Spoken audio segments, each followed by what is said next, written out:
देश के प्रधानमंत्री कुछ भी कह सकते हैं।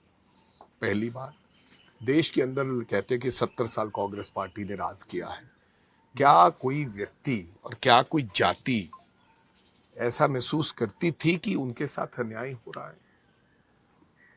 नहीं। और इसके बावजूद फिर देश के ऐसे प्रधानमंत्री को जिसका पूरी दुनिया में लोहा था, जिसकी लोग बात करते थे कि एक सरदार देश का प्रधानमंत्री बना है और उसका नाम है डॉक्टर मनमोहन सिंह।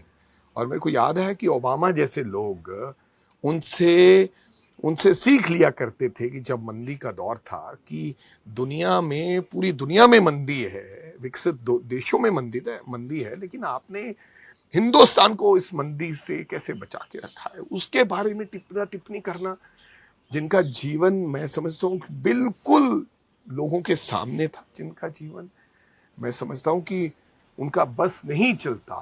पहले भी वो रेनकोट की बात उन्होंने की। एक प्रधानमंत्री का दूसरे प्रधानमंत्री के लिए इस प्रकार की टिप्पणी करना शोभा नहीं देता। मेरे को तो चलो ये तो यही कहा है, ये नहीं कह दिया कि वो तो है ही पाकिस्तानी थे, क्योंकि उनका जन्म पाकिस्तान में हुआ था। तो कोई हो सकता है कि कल को ये भी बयान आ जाए कि देश का जो प्रधानमंत्री कांग्रेस ने बनाया वो तो पाकिस्तानी था, क्योंकि खालिस्तानी तो सरदारों को कहने लगे हैं देश के प्रधानमंत्री जी की पार्टी के लोग।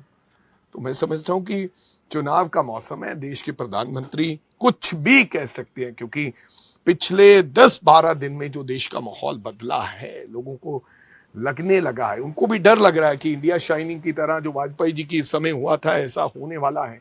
अंदर ही अंदर लोगों के अंदर बहुत सी नफरत है, लोग, कारोबारी, व्यापारी डर रहे हैं, हर वर्ग दुखी है, नौजवान दुखी है, किसान दुखी है, और ये उनका बोलना संभावित है। जी, महेंद्र केपी आज अकाली दल में शामिल हो गए हैं। मैं वही महेंद्र केपी जी को बधाई देना चाहता हूं और आस करता हूं कि वो अपनी अगली पारी 70 के 67 के हो गए अकाली दल में खेलेंगे। उनका अगला जो कैरियर होगा कुछ सुरक्षित होगा। कांग्रेस पार्टी तो सुरक्षित नहीं रख सकी, उनको लगता है कांग्रेस पार्टी सुरक्षित नहीं रख सकती। उनको मंत्री भी बनाया, प्रधान भी बनाया, कई बार एमएलए भी बनाया, मेंबर ऑफ पार्लियामेंट भी बनाया। तो आज ये मौसम है। मैंने कल भी कहा था किसी इंटरव्यू में, मैंने कहा था कि अगर मन में खलबली पैदा होती है तो कांग्रेस की क्यों निंदा करते हो, कहो कि अब हमारा मन थोड़ा भर गया है, हम कहीं और मौका लेना चाहते हैं। प्रधानमंत्री मोदी नांदेड़ गए थे, वहां भाषण दे रहे थे, तो कहा कि ऐसा लगता है कि कांग्रेस अब भी सिखों से बदला ले रही है, सीएए का विरोध कर रही है कांग्रेस, सिख भाइयों के लिए वो नहीं। पहला देश का प्रधानमंत्री सिख किसने बनाया? कांग्रेस पार्टी ने बनाया, चाहे वो राष्ट्रपति बनाया। आप तो मनमोहन सिंह की निंदा कर रहे हो, कांग्रेस की निंदा नहीं कर रहे, आप एक सरदार की निंदा कर रहे हो। क्यों? क्योंकि आपको पता है कि आज भी किसी से अगर सर्वे करा लिया जाए और पूछ लिया जाए कि मोदी जी अच्छे थे और देश का प्रधानमंत्री मनमोहन सिंह अच्छे थे, तो लोग कहेंगे कि देश का मनमोहन सिंह जी अच्छे प्रधानमंत्री थे। तो मेरे कहने का मतलब, ये सिख की बात करना ये शोभा नहीं देता। सिख सरदार पगड़ी वाला आज सड़कों पर बैठा है, 1 साल से आपसे हाथ जोड़ के अपने बच्चों को लेकर बैठा है, देश का अन्नदाता। आपने 700-800 लोग शहीद करा दिए गए हैं, अंबाला अब घुसने नहीं दे रहे हो। आप कह रहे हो सिखों की बात, हमने 84 तो नहीं पता क्या था, कत्लेआम तो हमने देखा नहीं, तब हम बहुत बच्चे थे, छोटे थे, जो भी हुआ उसकी हम निंदा करते हैं, लेकिन हमने आज का कत्लेआम जरूर देखा, जिस प्रकार से आज 21वीं सदी में जो लोगों के हालात बने हुए हैं, जो हो रहा है।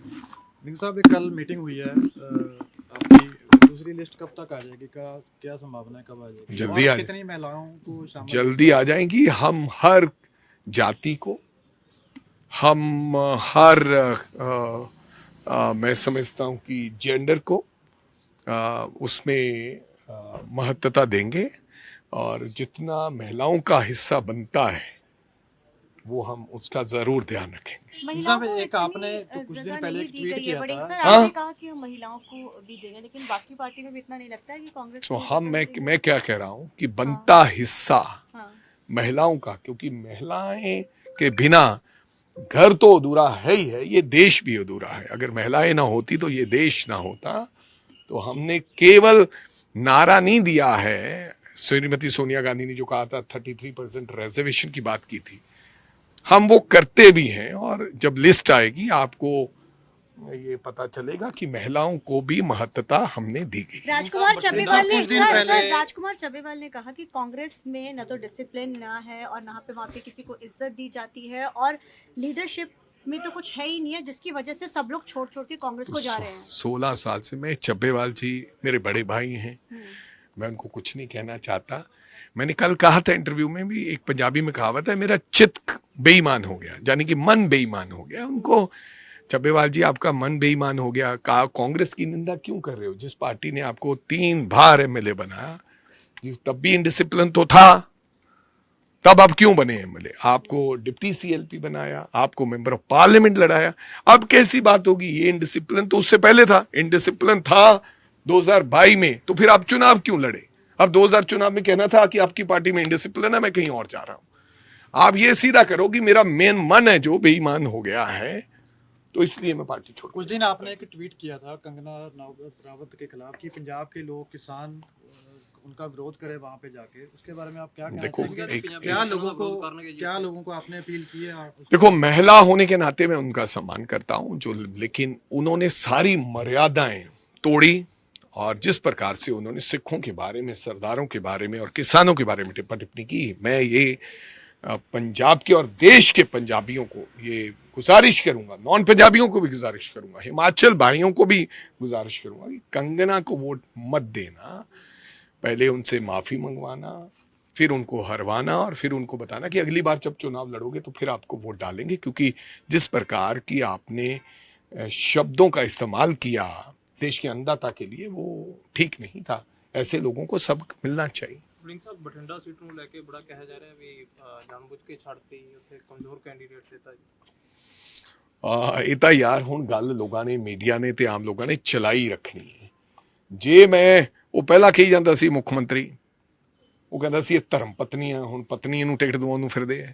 ਜੇ ਘਰ ਵਾਲੀ ਨੂੰ ਟਿਕਟ ਦਿਵਾ ਦਿੰਦੇ ਫਿਰ ਇਹਨਾਂ ਨੇ ਕਹਿਣਾ ਆਪਦੀ ਘਰ ਵਾਲੀ ਨੂੰ ਹੀ ਦਵਾਤੀ ਪੰਜਾਬ ਦੇ ਪ੍ਰਧਾਨ ਨੇ ਟਿਕਟ, ਕਿਸੇ ਪਾਸੇ ਨਹੀਂ ਛੱਡਣਾ।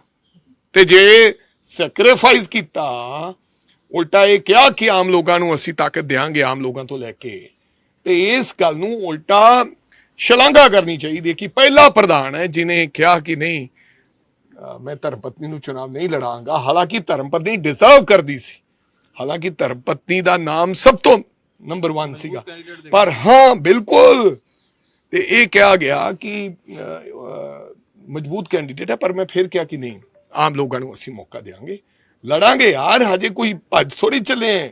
45 ਸਾਲ 46 ਸਾਲ ਦੀ ਉਮਰ ਦੇ ਵਿੱਚ ਜਦੋਂ ਔਖੀ ਘੜੇ ਹੋਏਗੀ, ਡਟ ਕੇ ਜਿਹਦੇ ਨਾਲ ਕਾਂਗਰਸ ਪਾਰਟੀ ਕਹੇਗੀ ਲੜਾਂਗੇ। ਲੱਗਦਾ ਐਗਜ਼ਾਮਪਲ ਸੈੱਟ ਹੋਏਗੀ ਜੀ ਅੱਗੇ ਨੂੰ ਵੀ ਪਰਿਵਾਰਵਾਦ ਤੋਂ ਉੱਪਰ ਉੱਠ ਕੇ ਤੁਹਾਨੂੰ ਕੰਮ ਕਰਨਾ ਸੋ ਵੈਸੇ ਤਾਂ ਮੈਂ ਯਾਰ ਪਰਿਵਾਰ ਦੀ ਗੱਲ ਨਹੀਂ ਕਰ ਰਿਹਾ, ਪਰਿਵਾਰਵਾਦ ਦੀ ਗੱਲ ਨਹੀਂ ਕਰ ਰਿਹਾ। ਡਿਜ਼ਰਵਿੰਗ ਲੋਕਾਂ ਨੂੰ ਟਿਕਟ ਮਿਲਣਾ ਚਾਹੀਦਾ ਹੈ, ਲੇਕਿਨ ਕਦੇ ਕਦੇ ਤੁਹਾਨੂੰ ਮੈਸੇਜਿੰਗ ਦੇਣ ਦੀ ਵੀ ਜ਼ਰੂਰਤ ਹੁੰਦੀ ਹੈ। ਹੋ ਸਕਦਾ ਮੈਂ ਪੰਜਾਬ ਦਾ ਪ੍ਰਧਾਨ ਨਾ ਹੁੰਦਾ ਤਾਂ ਮੈਂ ਆਪਦੀ ਘਰ ਨੂੰ ਸਟਰੋਂਗ ਕੈਂਡੀਡੇਟ ਲੜਾ ਦਿੰਦਾ, ਕਿਉਂਕਿ ਉਹ ਪਾਰਲੀਮੈਂਟ ਦੀ ਗੱਲ ਹੈ, ਐਮਐਲਏ ਦੀ ਗੱਲ ਹੈ। ਅੱਜ ਮੈਂ ਪ੍ਰਧਾਨ ਹੈ, ਮੇਰੀ ਜ਼ਿੰਮੇਵਾਰੀ ਜ਼ਿਆਦਾ ਬਣਦੀ ਹੈ, ਕਿਉਂਕਿ ਉਹ ਨੈਰੇਟਿਵ ਸੈੱਟ ਹੁੰਦਾ ਹੈ ਕਿ ਪ੍ਰਧਾਨ ਨੇ ਕੇਵਲ ਆਪਦੀ ਘਰ ਵਾਲੀ ਵਾਸਤੇ ਹੀ, ਕਿਉਂਕਿ ਮੇਰੀ ਹੋਰ ਜ਼ਿੰਮੇਵਾਰੀਆਂ ਵੀ ਹੈ, ਫਿਰ ਮੇਰਾ ਧਿਆਨ ਉੱਥੇ ਹੋਣਾ ਸੀਗਾ।